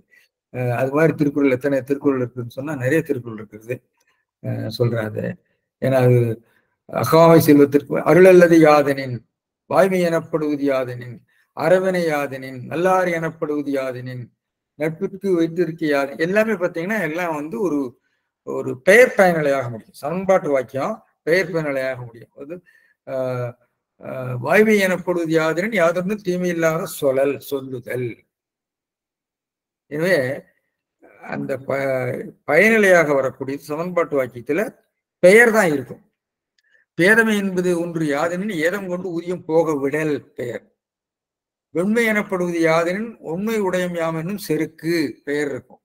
சால்வுக்கு கட்டளை யாதனின் தோல்வி தொலைலார்களும் கொழல். இன்மையின் இன்னாது யாதனின் இன்மையின் இன்மையே என்னாதது என்று சொல்றார். எனவே இது அகரணியில் சொல்லியிருக்காரு. உயரநிலையில் சொல்றாரு. நலக்குரியர் யாரெனின் நாம நீர் வைப்பில் பிறர்க்குரியால் தோல் தோயாதார், அதுவும் பெயர். எனவே இந்த யாது எனின் சொல்கிற போது அந்த கருத்துக்கு முக்கியத்துவம் கொடுக்கிற மாதிரி அந்த வினா வாக்கியமாக மாக்கி சொல்லக்கூடிய ஒரு நுட்பம் அந்த திருக்குறள் இருக்கிறது. இது வந்து செல்வம் சுருங்காமைக்கு காரணம் யாதோ எனின், இதுல முக்கியமானது அகாமை என்று சொன்னால் அகாமை செல்வத்திற்கு யாதெனின்னா அகாமைக்கு காரணம்னு எடுக்கணும். பிறன் வேண்டும் கைப்பொருளை தான் வேண்டாமை, இது செல்வம் அழியாது என்பது. எனவே அகாமை என்பது ஆகுவேர், அகாமைக்கு காரணம்னு எடுக்கணும். செல்வத்திற்கு அகாமை யாதனின் சுருங்கல் மாலைத்தாகிய செல்வத்திற்கு, செல்வம் எப்பொழுதுமே சுருங்கி கொண்டேதான் இருக்கும், வெறியும் சுருங்கும். செல்வத்திற்கு சுருங்காமை காரணம் யாது என்று ஒருவன் ஆராயின் திறன் வேண்டும் கைப்பொருள் வெகாமை. வெகாமை என்பதுதான் பெயர் பயனிலையாக இருக்க முடியும். வெகாமை வேண்டும் என்பது இருக்க முடியாது. அது பிறன் வேண்டும் கைப்பொருளை தான் வேண்டாமையாம், அகாமை ஆகுவேர். வெக்காதான் செல்வம் அகாது என்பதாயிற்று. இது குறிப்பெச்சாம். அதாவது வெகாதான் செல்வம் அகாது, அகாமை. எனவே குறிப்பெச்சம் என்று சொன்னால் அந்த நேர அனுமானமாக சொல்லியிருக்கார். அகாமை செல்வத்திற்கு வெகாமை. அதனால வெகாதான் செல்லும் அகாது சொல்லியிருக்காரு. சரி, தேவனே போனதை சொல்லியிருக்காரு. செல்வத்திற்கு அகாமையாதனின் ஒரு செல்வம் சுருங்காமல் இருத்தற்கு வழி எது எனின், வழின்னா காரணம். பிறன் வேண்டும் கைப்பொருள் வெகாமை. அவர் அப்படித்தான் எடுத்திருக்காரு. ஏன்னா அவருக்கு தெரியும் வெகாமை என்றது பெயர் புறநிலையாகத்தான் அந்த வாக்கியங்கள்லாம் அமையும். எனவே அப்படி தான் பொருள் சொல்ல வேண்டும். அது பிறனுக்கு தேவையான அவனது கைப்பொருளை விரும்பாமையாம். அகாமை இங்கு ஆகுபொருள் அது. ஆகுபொருள் அதுங்கிறது அகாமைக்கு காரணம். சிதம்பரனார் ஒரு உரை சொல்லியிருக்காரு. அதுவும் இதே மாதிரிதான் வருது. செல்வம் அகாமைக்கு வழி யாது எனின், செல்வம் சுருங்காமைக்கு வழி யாது என்றால் பிறன் கைப்பொருள் வெகாமை வேண்டும்னு அவர் எடுத்திருக்காரு. அது இப்போ எடுக்க முடியாது. பிறனது கைப்பொருளை கவர விரும்பாதிருத்தல் வேண்டும் வராது. வேண்டும் என்பது வினைமுற்றாக வருகிறது. அகாமைக்கு அகாமை வெகாமைன்னு தான் வரணும். என்ன சிதம்பரனார் உரை பொருத்தம் இல்லை. செல்வத்திற்கு என்பதில் உள்ள 4ஆம் வேற்று உருவை பிரித்து அகாமை என்பதனுடன் சேர்த்து பொருள் உரைக்கப்பட்டது. அகாமைக்கு என்று அகாமைக்கு காரணம். செல்வத்திற்கு செல்வம் அகாமைக்குன்னு மாற்றி பொருள் சொல்றது. வழி என்பது அவாய்நிலையால் வந்தது. சரி, பெரும்பொருளை வெகாதான் சொல்லி மென்மேல் வளர்ந்தது. ஒருவனுடைய செல்வத்திற்கு குறைவு நேராதிருக்க வழி எது என்றால் அவன் பிறனுடைய கைப்பொருளை விரும்பாதிருத்தல் இருத்தல் என்று மூவரராசனார் அந்த இலக்கண அமைதியை நோக்கி பொருள் எழுதியிருக்கிறாரு. சரவண பாப்பையும் அதே மாதிரி எழுதியிருக்காரு. செல்லும் குறையாமல் இருக்க வழியது என்றால் பிறனுக்குரிய பொருளை விரும்பாமல் இருப்பது. அதுவும் பயனிலையாக பெயர் பயனிலையாக அமைத்திருக்கிறார். எனவே வாக்கிய அமைப்பு அகாமை செல்வத்திற்கு யாதெனின் பிறன் வேண்டும் கைப்பொருள் வெகாமை, பிறன் விரும்பும் கைப்பொருளை தான் விரும்பாமை. செல்வத்திற்கு பெருமையாளர் கொஞ்சம் மாத்திருக்காரு. செல்வத்திற்கு அகாமை யாதனைன்னு மாத்திருக்கிறார். அகாமை செல்வத்திற்கு யாதனைங்கிறது திருக்குறள் இருக்கக்கூடிய வாக்கியம். இது பெருமையாளர் மாத்திருக்காரு. பிறன் வேண்டும் கைப்பொருள், பிறன் விரும்பும் கைப்பொருளை வெகாமை. எனவே வெகாமை என்பதுதான் பெயர் பயனிலையாக சமன்பாட்டு வாக்கியத்தில் வர முடியும். அதனால்தான் அதை அப்படி சொல்லியிருக்காங்க. ஆனா ஐயா தண்டவாணி தேசியர் ஐயா இப்படியும் சொல்லலாமே என்று ஒரு கருத்து சொல்றாரு. அது கொஞ்சம் ஆராய வேண்டிய செய்தி. செல்வத்திற்கு சுருங்கல் மாலைத்தாகிய செல்வத்திற்கு அகாமை சுருங்காமை காரணம் ஆகுபெயர். யாது எனின், யாது என்று சொன்னால் ஆராயன் எனின் ஆராயன் பொருள் இருப்பார் எல்லா இடத்தையும் விரும்பினார்கள். பிறன் அது பிறன் வேண்டும் கைப்பொருளை தான் வேண்டாமையாம். எனவே வெகாமை என்பதற்கு வேண்டாமை என்ற ஒரு பொருள்னு சொல்லியிருக்காரு. கைப்பொருள்ங்கிறது 2 இடத்துல திருக்குறள் வருகிறது. ஆகூழால் தோன்றும் அசையுண்மை, கைப்பொருள் பூகூழால் தோன்றும் அப்படின்னு சொல்லி. அதாவது செல்வர்க்கு அழகு செழுங்கிழை தாங்குதல்னு ஒரு சொல்லுவாங்க. செல்வர்க்கு அழகு யாது எனின் செழுங்கிழை தாங்குதல் நம்ம அதை விரிக்கலாம். சமன்பாட்டு வாக்கியத்தை வினா வாக்கியமாக மாற்றும் போது அதுக்கு ஒரு அழுத்தம் வருகிறது. அது பெயர் பயனிலையாகத்தான் இருக்கு. எனவே பரிமையாளர் முதலியோர் கொண்ட முறையே சரி. இது இலக்கண அடிப்படை வழக்கம். ஆனால் தண்டவாணி தேசியர் வெகாமை வேண்டும் என கொள்ளலாம் என்று சொல்கிறார். ஐயா அது இலக்கண அமைதியை பார்க்கவில்லையோ என்று எனக்கு தோன்றுகிறது. இது சமன்பாட்டு வாக்கியமாக தான் பார்க்க முடியும். திருக்குறள் எல்லா இடத்துலையும் அப்படித்தான் இருக்கிறது. இது ஆயுதம் பயின்று வருகிற நலிவு வண்ணத்திற்கு எடுத்துக்காட்டாக சொல்லப்பட்டிருக்கிறது என்று சொல்லி இந்த உரையை இதோடு நான் நிறைவு செய்யலாம்னு நினைக்கிறேன். நன்றி, வணக்கம். அப்படிங்கிறது சொன்னீங்க. வேண்டற்க வென்றிடனும் சூதினை வென்றதும் அந்த மாதிரி அது அதே மாதிரி இன்னொரு சொல்லாடல் 3 இடங்கள்ல மட்டும் திருக்குறள் வருதுன்னு சொல்லுவாங்க. அது உண்மையாலுமே இது உள்நோக்கு இருக்கா இல்ல யாம் மெய்யா கண்டவற்றுள் இல்லை இணைத்தொன்றும் வாய்மையை நல்ல பெற அந்த மாதிரி 3 இடங்கள்ல யாம் மெய்யா கண்டவற்றுள் அப்படிலாம் ஐயன் திருவள்ளுவர் எழுதி அந்த சொற்கள் கையாளப்பட்டிருக்கேங்கய்யா. அதுக்கு ஏதாவது உட்பொருள் இருக்கா? ஒரே அது என்னன்னு தெரியலைங்க. நிறைய பேர் சொல்லுவாங்க 3 இடங்கள்ல மட்டும்தான் இந்த மாதிரி நான் எனக்கு அறிந்த வரையில் அப்படின்னு சொல்லியிருக்காருன்ட்டு. இது பற்றி ஏதாவது? இதை பத்தி நான் முன்னாடி பேசியிருக்கேன் ஐயா. இது ஒரு வகையான என்ன சொல்றது, அதாவது ஒரு வரட்டு கருத்துக்களாக மட்டும் சொல்லாம தானும் ஈடுபட்டு ஒரு உணர்ச்சியை வெளிப்படுத்துகிற முறையில சொல்கிற போது ஒரு உணர்வு வருது இல்லையா? அது ஒரு உணர்வு வெளிப்பாடு. ஒரு கவிஞனுடைய அடையாளமாக நாம் பார்க்கலாம். ஒரு கவித்துவத்தினுடைய கவிஞன் எப்படி நம்முடைய சிலப்பதிகாரத்துல இளங்கோவடிகள் யானும் சென்றேன் என்று சொல்றாரு இல்லையா? யானும் சென்றேன்னு சொல்றாரு. சாத்தனாரும் யானும் அங்கே இருந்தேன்னு சொல்றாரு இல்லையா?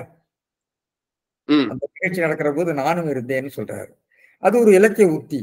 அதுவாறு யான் அப்படின்னு சொல்ற போது ஒரு பெரிய ஒரு ஒரு விவாத கருத்துக்களை எல்லாம் தொகுத்து சொல்லிக் கொண்டிருக்கிற போது ஒரு தன்னுணர்ச்சியை வெளிப்படுத்துகின்ற யாம் என்ற சொல் ஆட்சி அதுக்கு ஒரு ஒரு இலக்கிய பண்பையும் வேறொரு பரிமாணத்தையும் கொடுக்குன்னு தான் நினைக்கிறேன். அதுதான் அதனுடைய விளக்கமா நான் நினைக்கிறேன். வேற விளக்கங்கள் இருக்கலாம், எனக்கு தெரியல. எனக்கு தெரிந்த விளக்கம் இதுதான். அதாவது ஒரு இலக்கிய பரிமாணமாக அதை நாம் பார்க்கலாம். தான் நான் சுருக்கமா சொல்றேன். அது வந்து உறுதியை உறுதிப்படுத்துவதற்கு அப்படின்னு நம்ம எடுக்க முடியாது இல்லைங்க. எனக்கு தெரிஞ்ச நான் சொல்றதே அவர் கேட்க வேண்டாம்னு சொல்றாரு இல்லையா? எல்லாத்தையும் நீ ஆராய்ச்சி பண்ணி தெரிஞ்சுக்கோன்னு சொல்றாரு இல்லையா? நான் கூட பார்த்திருக்கேன். நான் கூட பார்த்திருக்கேன்னு சொல்றப்போ ஒரு மெய்மைத்தன்மை எல்லாம் வருகிறது. அதை நீங்க விளக்கம் சொல்லலாம். நான் அதை பார்க்கறது ஒரு இலக்கிய பண்பாகத்தான் நான் பார்க்கிறேன். இலக்கிய பண்பாக பார்க்கிறேன். நான் சொல்ற விளக்கம் வந்து ஒரு விளக்கம் தான். பல விளக்கங்கள் இதுக்கு இருக்கலாம். இதான் முடிந்த விளக்கம்னா நீங்க எடுக்க வேணும்னு அவசியம் இல்லை. உங்களுக்கு தோன்றக்கூடிய ஒரு விளக்கத்தை நீங்க சொல்லலாம், தவறில்லை. இல்லைங்க. இப்ப அறிஞர்கள் இருக்கிறதுல இது அவர்கள்லாம் இந்த மாதிரி சிந்தித்தது உண்டா, இல்ல ஏதாவது புது விளக்கமா இருக்குமா? நீங்க சொன்னதுதான் எனக்கும் வந்து மனசுல பட்டது. இலக்கிய பண்பு இப்போ வந்து நிறைய வந்து இப்ப ஞானசம்பந்தர் பாட்டுல பார்த்தீங்கன்னா, இது நான் சொல்றேன், என்னுடைய ஆணை, நான் கடவுளுடைய மகன், நான் சொல்றேன், இதை படி, உனக்கு எல்லாம் போயிருன்னு சொல்றாரு இல்லையா? அப்போ ஒரு உறுதிப்பாடு வருது இல்லையா? நான் கடவுளுடைய புத்திரன், நான் சொல்கிறேன், அவனுடைய வார்த்தை அப்படின்னு சொல்றாரு இல்லையா? அது மாதிரி ஒவ்வொரு ஞானசம்பந்தருடைய பாடல்கள் எல்லாம் இருக்கும் பாத்தீங்கன்னா. அது மாதிரி அந்த தமிழ் விரகன் வழிமொழியும் மொழி தகையவே மொழி தகையவேன்னு சொல்லிட்டு அந்த இதுல 22 முறை ரகரம் வரும் பாடல்ல கடைசியில் அப்படி சொல்லுவாரு. இந்த மாதிரி தமிழ் விரகன் வழி மொழியும் மொழி தகையவே மொழி தகையவே அப்படின்னு அந்த பாடல் திருஞானசம்பந்தர் பாடல்ல ஒழுகல் அரிது அழிகழியில் ஒளி உலகு பழி பிறகு அந்த பாடல்ல வந்து 10 பாடல்களுக்கு ஒரு இடத்துல அவரு தமிழ் விரகனாகிய நான் சொல்வது அப்படின்னு சொல்லியிருக்காங்க. நான் முழுக்க படிச்சது இல்லைங்கய்யா. அது மாதிரி ஆணை நமதே அப்படின்னு சொல்லி முடிக்கிறாரு இல்லையா? அது ஒரு உத்தி ஐயா, அது இலக்கிய உத்தி. அப்படித்தான் நம்ம பார்க்கணும். அது வந்து ஒரு இலக்கிய நிலையில பார்க்கலாம். இந்த கருத்து நிலையில வந்து நான் பார்த்த ஆராய்ந்த நூல்கள், என்னுடைய நூற்பரப்பு, என்னுடைய அறிவு கட்டியவரை என்ற ஒரு தன்னுடைய அறிவினுடைய பரப்பையும் அவர் சுட்டுவதாகவும் எடுத்துக்கொள்ளலாம். நன்றிங்கய்யா. அதே மாதிரி அந்த நூலோர் அப்படின்னு சொல்லுவது வந்து தொல்காப்பிய மரபு மாதிரி இருக்கு இல்லைங்க. மிகினும் குறையும் நோய் செய்யும் நூலோர். அந்த நூலோர் என்பதும் வந்து அவருடைய பார்வையில் அவர் கண்டவற்றுள் இதுதான் சரி அப்படிங்கிற மாதிரி, அதுவும் அதுக்கு இதுக்கு ஏதாவது தொடர்பு இருக்காங்கய்யா? மிகினும் குறையும் அதாவது மருத்துவ நூலோர் நடத்தும் அந்த இடத்துல. மருத்துவ நூலூர் கண்ட சொல்றாங்க இல்லையா? நூலூர் கண்ட என்ன சொல்ற மிகினும் குறையும் வழியும் வழிமுதலா எண்ணிய 3 வழிமுதலா எண்ணிய 3 அது மருத்துவ நூலார் சொல்லக்கூடிய அந்த 3 கருத்து. நூலா இருக்கிறது மருத்துவ நூலாருன்னு அந்த இடத்துல ஆகுபயிராக நீங்க எடுக்கணும். சரி. இல்ல நம்ம ரேவதி கேட்டதை நான் மறந்துட்டேன், இப்ப மறுபடியும் சொல்ல. ரேவதி ஒரு கேள்வி எழுப்பினாங்க. சமணத்துல வந்து பெண்ணாக பிறந்தால் முக்தி இல்லை, ஆணாக பிறந்தால் தான் முக்தி என்ற ஒரு கருத்து இருக்கிறது. அருங்கலச்செப்பு பாடல்ல நான் படித்தேன் என்று அனுப்பியிருந்தாங்க. இந்த கருத்தை நம்ம உரையாசிரியர்கள் பலரும் சொல்வதை எல்லாரும் கேட்டிருப்போம். அதாவது அகர முதல நகர வருவாய் அப்படிங்கிறதுல நகரம் வீடு வீட்டுக்குரிய ஆண்பாலை குறித்ததன் என்று சொல்லி இளம்பொருள் போன்றவர்கள்லாம் சொல்லுவாங்க. சமணத்துல வந்து உள்ள கருத்தாக்கம் என்ன என்று சொன்னால், பெண்கள் அல்ல அலி போன்றவர்கள்லாம் வந்து மீண்டும் ஆணாக பிறந்துதான் இந்த துறவர நெறியில் ஈடுபட்டு முக்தி அடைய வேண்டும் என்று ஒரு கருத்து இருக்கிறது. இது ஒரு வகையிலே நீங்க சமூக நிலையிலே இது வந்து ஒரு ஆண் வழி சமுதாயத்தினுடைய பார்வையாக நாம கண்டிக்கிறோம், அதை சொல்லுகிறோம். அது ஒரு வகையான விமர்சனம். இன்னொன்று வேறொரு விளக்கம், சமணத்திலேயே வந்து ஸ்வேதாம்பரர், திகம்பரர், இன்னொருத்தர் இருக்காங்களா, பேர் மறந்து வச்சு, 3 பிரிவு இருக்கு. நான் நினைக்கிறேன் இந்த அமித்ஷாலாம் இந்த குரூப்னு நினைக்கிறேன், 3வது குரூப்.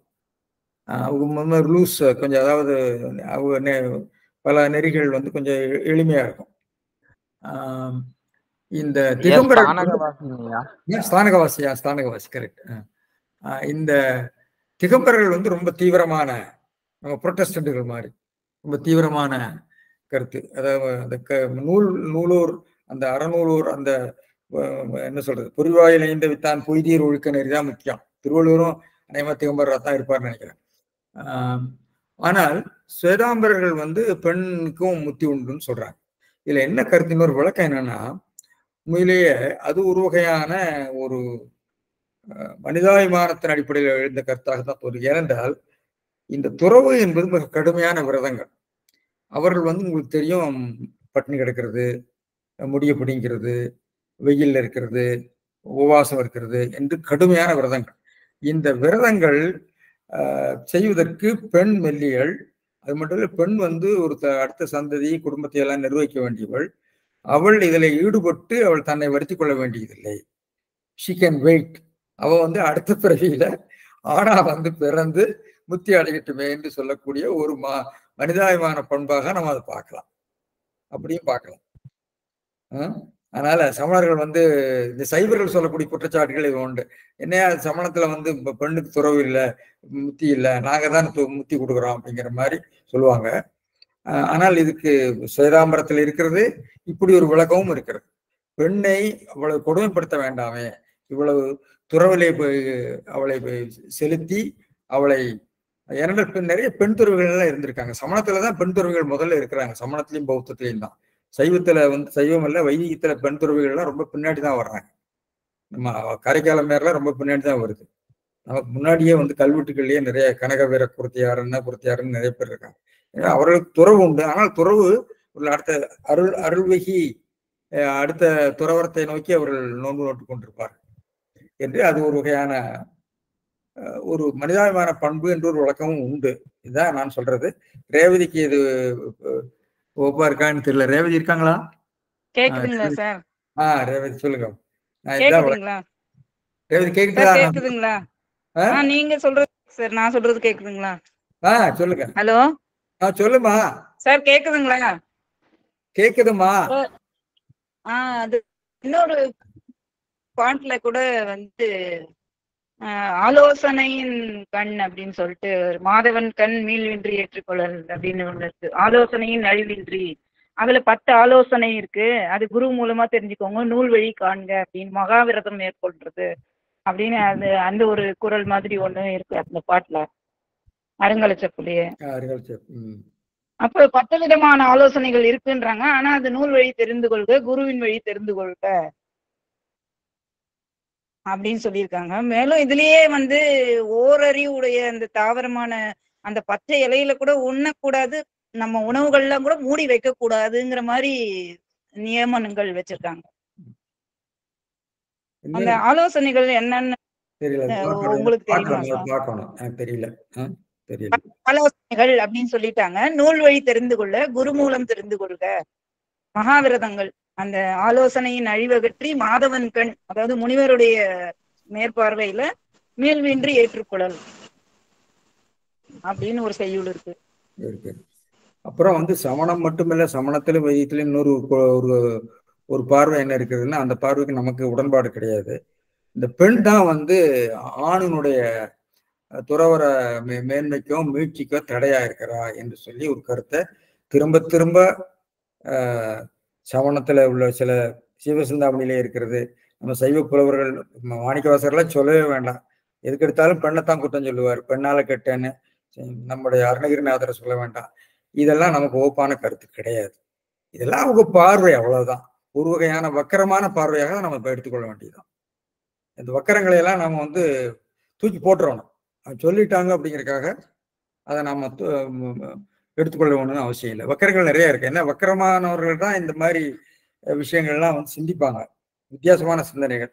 அதுல ஒரு சிந்தனையாக எடுத்துக்கிட்டு போக வேண்டியதான். ராமானுஜ சார் ஏதோ சொல்ல விரும்புறாரு, சொல்லுங்க. நான் 5 நிமிஷம் லேட்டா வந்துட்டேன். இல்ல, இதுல இந்த முதல் குறள்ல வந்து அருள் விரும்பி, அருள் வெகி, பொருள் வெகி, அதுல வெகின்றது வந்து காமனா இருக்கு அந்த வார்த்தை. அருள் வெகுறத வந்து தப்பு இல்லைன்னு தான் சொல்றாரு. அருளை விரும்பி அப்படின்னு. விரும்பி அதுல அவாவி. ஆமா. அது வந்து விருப்பம். அது அது வந்து பாசிட்டிவ் சென்ஸ்ல வருது. ஆமா. வெகி அப்படின்னு சொன்ன உடனே நெகட்டிவ் ஆயிடும். அது தகாதது அப்படின்ற மாதிரி ஆயிடும். ஸோ இதுல நான் எப்படி புரிஞ்சுக்கிறேன்னா, அருள் வழியில அல்லது துறவரத்துல வந்து ரொம்ப பெரிய ஆளுகளா இருக்கிறவங்க பொருளை விரும்பும் போது கடைசியில அவங்க இப்ப நம்ம பாக்குறோமே இந்த போலி சாமியார்கள் மாதிரி ஆயிடுறாங்க. கணக்கான சொத்துக்களை சேர்த்துக்கிட்டு ஆனா சாமியார்களாகவும் இருக்காங்க இல்லையா? அவர்களுக்கு தனியா அதிகாரத்துல வச்சிருக்காரு சாருங்க. கடைசியில அவாவறுத்தல்கிற அதிகாரத்துல அது மாதிரி ஆசாமிகளை பத்தி தான் சொல்றாரு. அதான் நான் அப்படிதான் புரிஞ்சுக்கிறேன். இது வந்து இல்லறத்தாரை பத்தி பேசுறாரு. இல்லறத்தாரை பத்தி பேசும்போது இப்ப அருள் வெகி அப்படின்னு இல்லறத்தாரை விட அவங்கள சொல்றதுதான் நிறைய மாதிரி எனக்கு தோணுது. இல்லறத்துல வந்து அரண் வழி இருக்கணும். அப்படி இல்லாதவன் வந்து பொருள் வெகி இது பண்ணும்போது அதுவும் போயிரும், பொருளும் போயிரும், அருளும் போயிரும். அது கரெக்ட் தான். பட் இது சொல்லப்பட்டது வந்து இல்லறத்தானுக்கா துறவரத்துக்கு? இல்லறத்தான் என்பதுதான் பரிமேலழகர் மனக்குடவர் கருத்து. ஏனென்றால் இது இல்லறவையில் இருக்கிறது. அப்புறம் அது தனியா அங்க தனியா அவார்த்தல் ஒரு அதிகாரம் இருக்கு. அவார்த்தலும் இன்னும் வேற என்ன இருக்கு, என்ன கூடா ஒழுக்கம்னு ஒண்ணு இருக்கு. அதை போட்டு வாங்குவாங்கன்னு வாங்குறாரு. இந்த மாதிரி ஆசாமிகளை எல்லாம் பூரா பிச்சை எடுக்க எறிகிறார் திருவள்ளுவர். சரி சரி. அதே மாதிரி இந்த அகாமை செல்வம் வந்து குறையாம இருக்கிறதுக்கு வந்து பிறன் பொருளை விரும்பாமல் இருக்கணும் அப்படின்னு சொல்றாரு. அது அந்த காலத்துல வந்து அறநெறியோடு கூடிய ஒரு கோட்பாடா இருக்கலாம். ஆனா இன்னைக்கு உள்ள முதலாளித்துவ அமைப்புல இந்த மாதிரி இருந்தா செல்வம் உடனே குறைஞ்சு இல்லாம போயிடும். அதான் ஒரு வெர்ச்சுவ சொல்றாங்க சார். நீங்க வந்து அதாவது நம்முடைய மேனேஜ்மெண்ட் ஸ்டடீஸ்ல நீங்க படிச்சீங்கன்னா it's greediness or awareness is a virtue. அப்பதான் நீங்க பொருளை சம்பாதிக்க முடியும், வியாபாரத்தை விருத்தி பண்ண முடியும். ஆமா ஆமா. அதுக்கு யூஸ் பண்ற வார்த்தை வந்து வேற மாதிரி சொல்லுவாங்க. அதான் எஃபர்ட், முயற்சி, அது இதுன்னு சொல்லிட்டு மேனேஜ்மெண்ட் வொக்காபுலரி வந்து ரொம்ப அட்ராக்டிவா இருக்கும். ஆனா உண்மையில பார்த்தா அது பேராசை தான். பேராசை இல்லை அப்படின்னா இப்ப இருக்கக்கூடிய முதலாளித்துவ சமுதாயமே இல்லை. ஆமா, நீங்க சொல்ற நான் ஏற்றுக்கொள்றேன். அது மட்டும் அந்த பழைய காலத்து அரசன்னா மற்றவருடைய நாட்டை போய் பிடிக்கணும்னு நம்ம திணையெல்லாம் எழுதி வச்சிருக்கிறோமே. ஆமா, அதுவும் அதே தானே. அதே தானே. அதுக்கெல்லாம் இவர் எதிராக இருக்கிறாரு தான் தோணுது. கரெக்ட். அதான் நிறைய அந்த முரண்பாடுகள்லாம் நிறைய இருக்கு. அதுக்கு திருவள்ளுவர் குற்றம் இல்லை. ஆனா இன்னைக்கு நீங்க வந்து சாவரின் ஸ்டேட்னு வந்ததுக்கு பிறகு நீங்க எக்ஸ்பான்ஷன்ங்கிற கான்செப்ட் அடிபட்டு போயிருக்கு இல்லையா? இன்னைக்கு அடிபட்டு போகுது. ஆனா வலுத்தவன் வந்து விட மாட்டேங்கிறானே. நடந்துட்டு தான் இருக்குது. இஸ்ரேல் காரம் பண்றான், ரஷ்யா காரம் பண்றான், தப்பா பண்ணிட்டு இருக்கானுங்க. அமெரிக்கா பண்றது அமெரிக்கா உடந்தையா இருக்கிறான். ஏன்னா அவங்க பண்றது வந்து என்னதான் ஆக்கிரமிப்பா இருந்தாலும் அது வேற மாதிரி மறைச்சிடுறாங்க.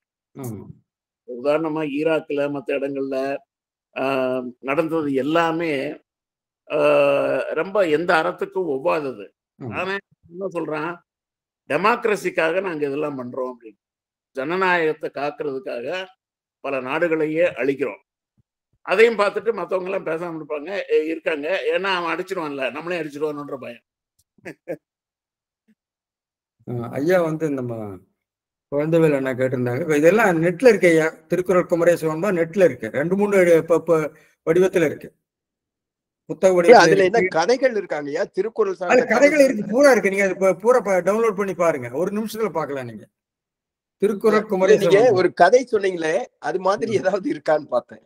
அது எல்லா ஒவ்வொரு பாட்டுக்கும் கதையை எழுதியிருக்கிறாரு. உரையை நீங்க உரையை அவரை எழுதியிருக்காரு.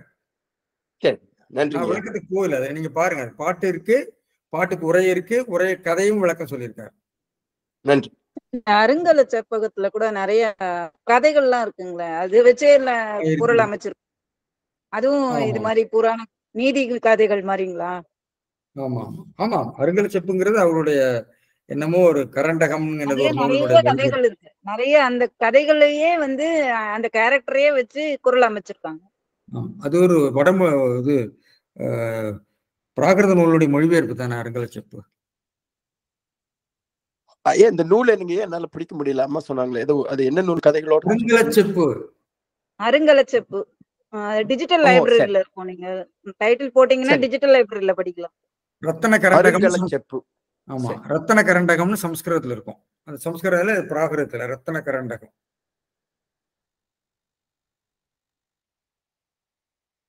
அதனுடைய மொழி. நன்றிங்க ஐயா. நன்றி நன்றி. இப்ப இதோட நிறைவு செய்யலாம் இல்லையா ஹெப்சி?